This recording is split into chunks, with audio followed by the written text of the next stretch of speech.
В любой ситуации нужно оставаться людьми. Такое напутствие дал Герой России Игорь Юргин студентам Алданского политехникума. В настоящее время участник спецоперации находится в отпуске, и в канун Дня Победы проходит его встреча с земляками. Тему продолжит Татьяна Вахнина.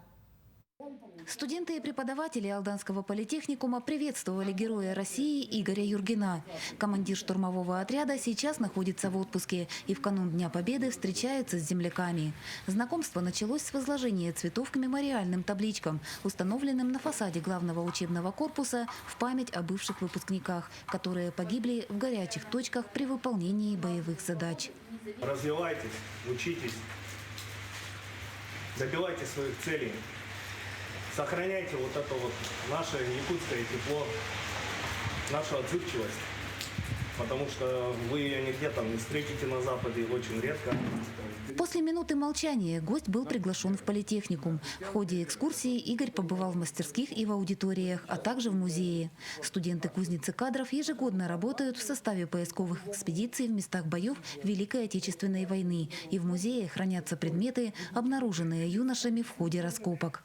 В беседе со студентами герой рассказал о себе. Окончив школу в Нижнем Куранахе, Игорь поступил в Дальневосточное высшее общевойсковое командное училище. С февраля 2022 участвует в специальной военной операции. Особенно тепло Игорь поблагодарил ребят за письма, которые они отправляют на фронт.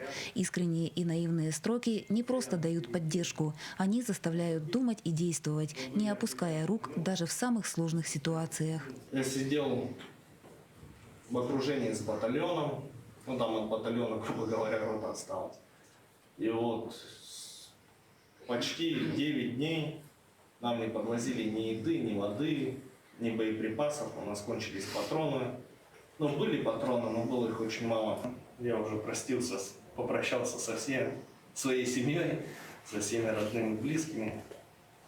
Начиная пересматривать фотографии, я всегда ношу с собой фотографии своих близких, маленькие, миниатюрные копии. И письма вот, именно детей, которые с гуманитарной помощью присылают. Я начинаю их читать, у меня слезы на глазах. Я понимаю, что я принимаю сейчас неправильное решение. И в этот момент я начинаю, не то, что я вдохновился, у меня мозг сразу начал работать, потому что вот надо двигаться, надо что-то предпринимать, выход есть всегда.